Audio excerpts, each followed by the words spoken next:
Chapter 6. David Falls in Love. Agnes had asked me to be polite to Uriah if I met him, and so, when I saw him the next day near the law courts, I was careful not to offend him. He looked even stranger than before, with his small, evil head and long, thin body, and his wide, oily smile. When we shook hands, I noticed how cold and wet his hand felt, just like a fish. "Would you like to come to my rooms for coffee, Uriah?" I offered, trying to hide my horror of him. "Oh, Master Copperfield, I mean, Mr. Copperfield, I should say now, how kind of you. I'm too humble to expect such kindness, but I would like that." And when we reached my flat, he looked at me with an unpleasantly confident smile and said, "Perhaps you've heard that I'm going to become Mr. Wickfield's partner, Mr. Copperfield." "Yes," I replied. "Agnes has told me about it." "Ah, I'm glad to hear that Miss Agnes knows about it," he answered. "Thank you for that, Mr. Copperfield." I was annoyed with myself for mentioning Agnes's name, and hated hearing him say it. But I said nothing, and drank my coffee. "You said once, Mr. Copperfield," continued Uriah, rubbing his hands together happily, "that perhaps I'd be Mr. Wickfield's partner one day. It was kind of you to say so. A humble person like me remembers things like that. And now it's true. I'm glad to think I've been able to help poor Mr. Wickfield. Oh, how very careless he has been. If I hadn't been his assistant, he would certainly have lost his business, his house, and all his money by now. Of course, I'm helping him because I admire him. And not only him." Suddenly, although the room was warm, an icy coldness spread through my body as I stared into his cruel little face. "Miss Agnes is looking beautiful at the moment, isn't she?" he went on, smiling horribly. "Mr. Copperfield, I trust you because, as you know, I've always liked you, although I'm so humble, and you're a gentleman. So I'd like to tell you my little secret. In spite of my low position, I love Miss Agnes. I've given my heart to her, and I hope to marry her one day." There was a purple mist in front of my eyes. I wanted to hit his ugly face, or stab a knife right into his wicked heart. I was almost mad with anger. But I thought of Agnes's request, and I managed to control myself. Have you spoken to Agnes about your love?" I asked as calmly as I could. "Oh, no, Mr. Copperfield. I'm waiting for the right moment. Perhaps I'll ask her when I become her father's partner. She'll think kindly of me, you see, when she realizes how much her father needs me. She loves him so much. Ah, what a good daughter my Agnes is, and what an excellent wife she'll be to me." Dear, sweet Agnes, my adopted sister. I did not know any man good enough to be her husband. Could she ever marry this worthless insect? When Uriah left my flat, I spent a sleepless night worrying about what I should do. In the end, I decided to say nothing to Agnes about Uriah's plan, as she already had enough to worry about. A year had passed since I first started work in Mr. Spenlow's firm. I often went to court with him, and began to understand the details of some of the most difficult cases. Mr. Spenlow was kind to me, and occasionally talked to me not only about law, but also about other matters. I discovered that his wife had died, and that he lived in a large country house just outside London, with his only daughter and her paid companion. One day he invited me to his house for the weekend, and I accepted gratefully. So, on Friday evening, Mr. Spenlow's coach and horses drove us to the house. When I saw the Spenlows' home, I realised how rich Mr. Spenlow must be. It was a lovely old building with large gardens. As soon as we entered, Mr. Spenlow asked one of the servants, "Where's Miss Dora?" Dora, I thought. What a beautiful name. We went into the sitting-room, and I suppose Mr. Spenlow introduced me. I did not notice because nothing mattered at that moment. I just stared stupidly at his daughter Dora, lost in wonder at her beauty, and unable to say anything.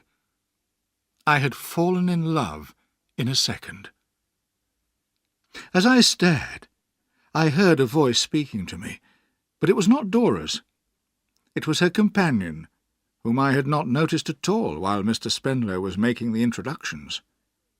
When I saw that the companion was Miss Murdstone, I was surprised, certainly, but nothing could take my attention away from Dora for more than a second or two.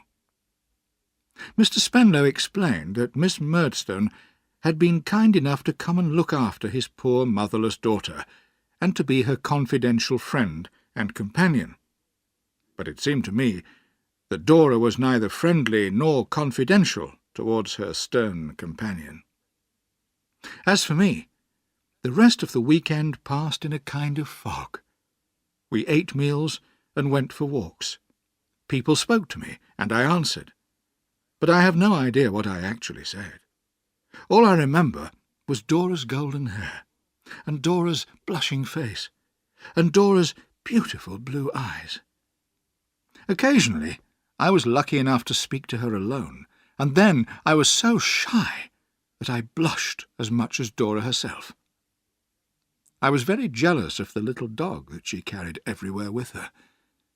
Sometimes I thought she liked me a little, and at other times I was sure she would never love me. I was wildly, desperately in love. I had wondered if Miss Murdstone would try and blacken my name with the Spenlows, but on that first evening she had taken me to one side. "David Copperfield," she said coldly, "I see no need for either of us to speak about the past to anyone here. I imagine we are agreed on that." "Certainly, ma'am. We are agreed on that, although I shall never change my opinion of you." I put Miss Murdstone out of my mind, and for several weeks after meeting Dora, I lived in a dream. I did my work automatically, and I never stopped thinking of her. The greatest happiness I could imagine was being engaged to Dora. I dared not hope that one day we would be married. While walking round London one day, hoping to meet Dora out shopping, I met my old school friend, Tommy Traddles. He was living in the city, like me, and was also studying to become a lawyer. I arranged to visit him, and went to his house after work the next day. He lived in one room in a rented house in a very poor part of the city. His room was small and almost empty. "Copperfield, I'm glad to see you," he said warmly. "You can see I haven't got much furniture, but I'm hoping to earn more money later, when I've finished my studies." "Didn't you have a rich uncle, Traddles?" I asked. "Yes, but I've always been unlucky, you know. He decided he didn't like me, so he didn't leave me anything when he died. I'm really very poor, and I have to do several jobs to pay for my studies." Traddles looked surprisingly cheerful. "But I must tell you, Copperfield, as you're an old friend, that I'm engaged to a lovely girl who comes from a large family and lives in Devon." I was thinking of Dora as I shook hands with him and congratulated him enthusiastically. "Will you get married soon?" I asked. "No. She's very poor too, so we'll have to wait a long time until we've saved enough money.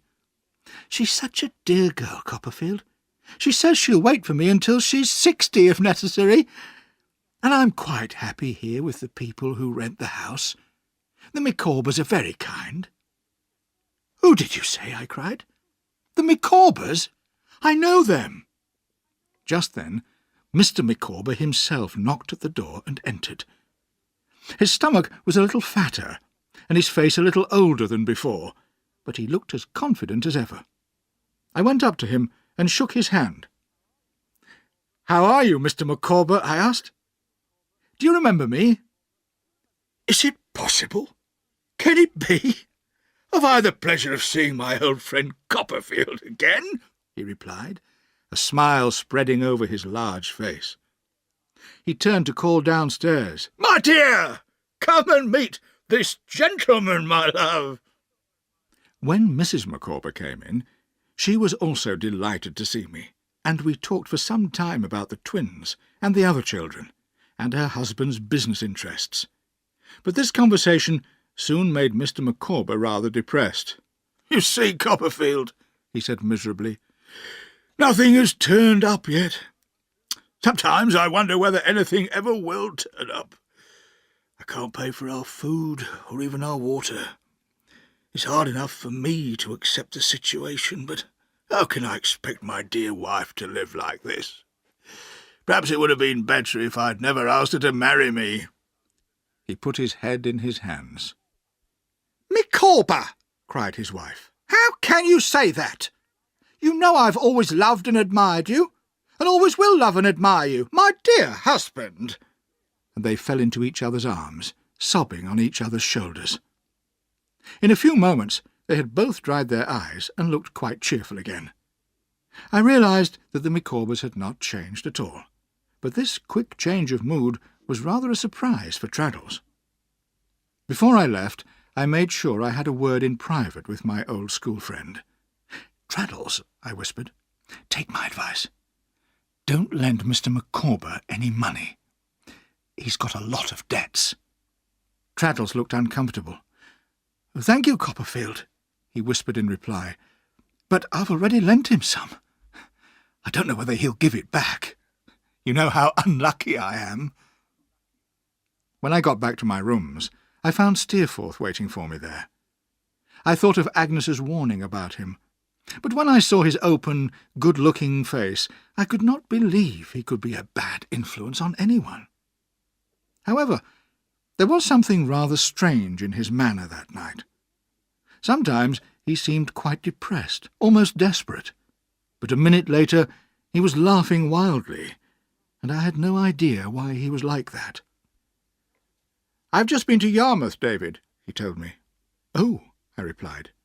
"You've seen the Peggotty family, I expect." "I haven't seen much of them, but I have got some news for you.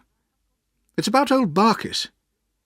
I'm afraid his illness has got much worse, and the doctor thinks he'll die very soon." "Oh dear," I said. "Poor Peggotty will be so sad." "Yes, it's bad luck," replied Steerforth carelessly, "but people die in this world every minute. I'm not afraid of death. I want to live life in my own way, and nobody can stop me." He threw his head back proudly. I looked into his handsome face, wondering why he was so excited, which was unusual for him. "Steerforth, I think I'll have to go to Yarmouth myself," I said. "Perhaps I can help Peggotty at this difficult time." Smiling, he put his hands on my shoulders. "I wish I could be as good as you. David, promise me that if anything ever happens to separate us, you'll think of me at my best. Promise me that." "Steerforth, you have no best or worst for me," I answered. "You will always have your place in my heart." And as he turned to go, he gave me his hand and smiled in his old friendly way. That is how I like to remember him, now that I shall never touch his hand again, or see him smile. When I arrived in Yarmouth, I went straight to Barkis's house. In the sitting-room I found Daniel, Ham, and Emily. Ham was standing by the door, while Emily was sobbing in Daniel's arms. None of them seemed surprised to see me. "Emily's very young, Master David," explained Daniel. "It's hard for her to accept death. That's why she's crying. Now, cheer up, Emily, my dear. Ham has come to take you home." "What's that?" He bent his grey head down to hear her whispered reply. "You want to stay here with your old uncle? But you should go with Ham. He'll be your husband soon." "That's all right," said Ham. "If it makes Emily happy, it'll make me happy. I'll go home alone." He went over to Emily and gave her a gentle kiss. She seemed to turn away from him a little. As Ham went out, I went upstairs to see poor Barkis. He was lying unconscious in bed, looking very pale and ill. Peggotty was sitting beside him.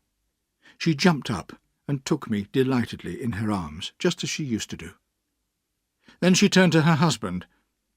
"Barkis, my dear," she said almost cheerfully, "here's Master David, who brought us together, you remember? He carried your messages for you. Can you speak to him?" Barkis lay silently there, not moving. We sat beside him all through that long night. In the early morning he suddenly opened his eyes, reached out his hand to me, and said clearly, with a pleasant smile, "Barkis is willing." And then he closed his eyes and died. "He was a good man," said Peggotty, with tears in her eyes. "I shall miss him." I was able to help Peggotty with the arrangements for the funeral. Barkis was buried in Blunderstone churchyard, close to my mother and little brother. We discovered that Barkis had saved quite a lot of money, which he left to Peggotty and Daniel, so I knew that Peggotty would not need to work in future. On the day before the funeral, we all arranged to meet at the old boat. It was my last evening in Yarmouth, as I was returning to London the following day. When I arrived, I was surprised to see that Ham and Emily were not there. Peggotty was feeling more cheerful now, and Daniel was talking to her. Just then, Ham came to the door. "Master David, come outside a minute, would you?" he asked. I stepped outside, and Ham shut the door carefully. It was raining heavily, and as we stood on the lonely beach, I noticed how very pale Ham's face was. "Ham," I cried, "what's the matter?" "Master David," he sobbed wildly. I had never seen such a strong man cry like that before. "It's Emily. I'd have died for her. I love her with all my heart. But she's run away. And worse than that. Oh, how I wish God had saved her from this ruin." I shall never forget his desperate face turned towards me, and the pain in his honest eyes. "You're educated, Master David," he continued. "You know how to express yourself. Help me. How can I ever explain to him in there? He loves her even more than I do." I saw the door open, and tried to stop Ham speaking, but it was too late. Daniel Peggotty came out, and when he saw us, he seemed to realise immediately what we were talking about. The expression on his face changed in a moment, and he pulled us both back inside. I found myself with a letter in my hand, which Ham had given me. "Read it, sir," said Daniel, his face pale and trembling, and his eyes wild. "Read it slowly, please." The room was completely silent, as I read aloud, "Dear Ham, please, please forgive me for running away and leaving you. When you see this, I'll be far away. I shall never return to my dear home unless he marries me and brings me back as a lady. Oh, I am so sorry, and so ashamed. I know this will break your heart, but believe me, I'm not good enough for you. I'm too wicked. Tell Uncle I'll always love him, even if he can never love me again. And I'll always think of you, dear Ham, even if you hate me for what I've done. Forgive me, and goodbye. Emily." Daniel did not move for a long time after I had finished reading. I took his hand, but he did not notice. Suddenly he appeared to wake up and said in a low voice, Who's the man? I want to know his name." Ham looked quickly at me, and I felt a shock run through my whole body. I fell onto a chair and could not speak. "Don't listen, Master David," Ham said, hesitating. "We don't blame you for it." Peggotty put her arm round my neck, but I could not move. "A gentleman's been here very often recently," continued Ham in a broken voice, "and today people saw Emily driving off with him in his coach." "Tell me," cried Daniel wildly. "Is his name Steerforth?" "It is," replied Ham just as wildly. "And I'm sorry, Master David, but he's the wickedest man I've ever known." After a moment, Daniel spoke. He looked suddenly much older. "I wish I'd drowned him when I had the chance, but it's too late now. There's no peace for me here while my dear girl is away. I'm going to look for her and bring her back home. Don't any of you try to stop me! Ham, you must stay here in Yarmouth.